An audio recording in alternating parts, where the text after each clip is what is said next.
Delicious warm rolls are very important for any Drummond Thanksgiving dinner, and I have made them every way you can make them. I've made them from scratch. I've bought frozen rolls that are unbaked. I thaw them and bake them. Well, I'm taking the from scratch route this year, but I'm gonna kind of do a little twist and make sweet potato rolls. This is actually a first for me for Thanksgiving, so please say a prayer for me. This could go either way. I'm adding the wet ingredients to a mixer, and it's whole milk, a little bit of lemon juice, a good amount of melted butter, a couple of eggs, whoop, a squeeze of honey, and some grated garlic. These are very flavorful rolls. I think I got all that in there. All right, and then just a packet of instant yeast. I'll sprinkle that in, and I'll turn on the mixer. I'm gonna turn it on low. I just want this to start to mix together. Okay, once you see that everything is pretty well combined, it's time to start adding the sweet potatoes. Now for the sweet potatoes, I used a 10-ounce package of frozen sweet potatoes, and I just put them in the microwave according to the package instructions. And then I took them out of the package and mashed them so they're nice and warm and they're very, very mashed. So I'm adding them to the milk mixture just to slowly bring it to temperature. And because these are so warm, it's gonna help activate the yeast in the liquid.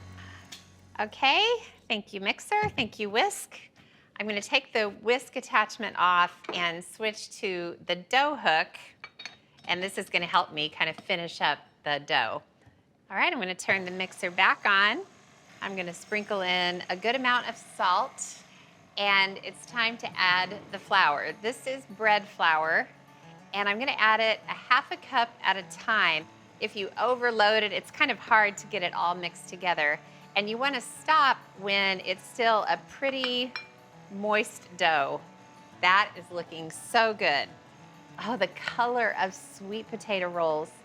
Okay, the dough is kind of starting to come away from the sides of the bowl, so I'm just gonna add that last one. I think that's gonna do the trick.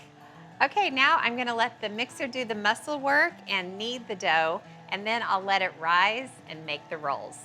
So the kneading takes about 5 minutes. Then when the dough is very smooth, I'll turn off the mixer, tip the dough into a greased bowl, cover it with a cloth, and leave it to rise for 45 minutes to an hour. You need to look at this dough. It's been rising. Oh, didn't I tell you about that color? I'm gonna reach in and grab a nice little portion and roll it into a ball about the size of a golf ball and get it so it's nice and smooth. All right, so that is 1 ball of dough. I'm gonna do 47 more, so I'll have 48 balls of dough, and I'll put 2 balls of dough into each well of these muffin tins. Wish me luck. So that's the first 12, then 12 more. Next, all I have to do is brush the tops with melted butter so they have a shiny golden crust when they come out of the oven.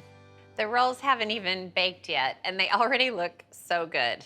Before they bake, I want to sprinkle them with a little bit of chopped sage, and that'll just give them a little extra flavor. Sage I associate with Thanksgiving 100%. I'm being pretty generous, and ooh, it smells so good.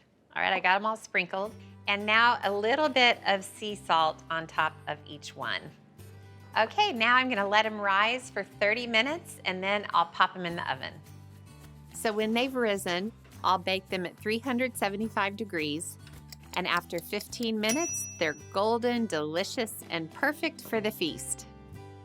Oh, hi. You caught me just admiring these beautiful rolls. So I want to show you, woo, how beautiful these are. I'm going to break this open. Look at that color. It's gorgeous. It's just kind of that light orange tint. It's not overwhelming at all. It just looks and smells delicious. I smell that sage that baked into the top of the rolls.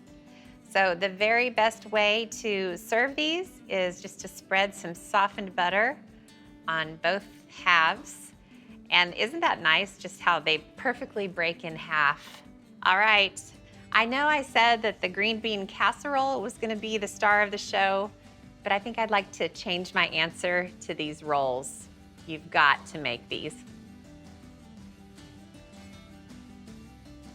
Oh my gosh. Yeah, this is it.